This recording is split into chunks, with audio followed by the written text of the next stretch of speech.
જય દ્વારકાધીશ, રાધે રાધે.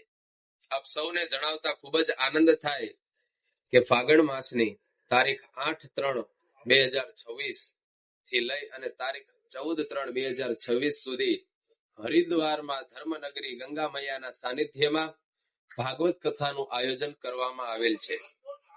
તો ખાંભડા ગામના દરેક ભાવિક ભક્તો તથા આજુબાજુના ગામના દરેક ભાવિક ભક્તોને નમ્ર નિવેદન તથા જે કોઈ પણ સગા વહાલા હોય તેમને પણ નમ્ર નિવેદન છે કે આ કથામાં જોડાઓ. કથા સાંભળવાથી મનને શાંતિ, સંસ્કારમાં વૃદ્ધિ તથા આપણને સત્યના માર્ગ ઉપર ચાલવાની પ્રેરણા થાય છે. તો આવો સર્વે ભાવિક ભક્તોને નમ્ર નિવેદન છે કે જે કોઈને જોડાવું હોય તે વહેલે તે પહેલી તકે નામ નોંધાવી લેશો તથા આ કથાનો લાહવો એ આના જેવો બીજી વખત મળશે નહીં. તો જે કોઈ પણ ભાવિક ભક્તોને જોડાવું હોય તેમને નમ્ર નિવેદન છે. જય દ્વારકાધીશ.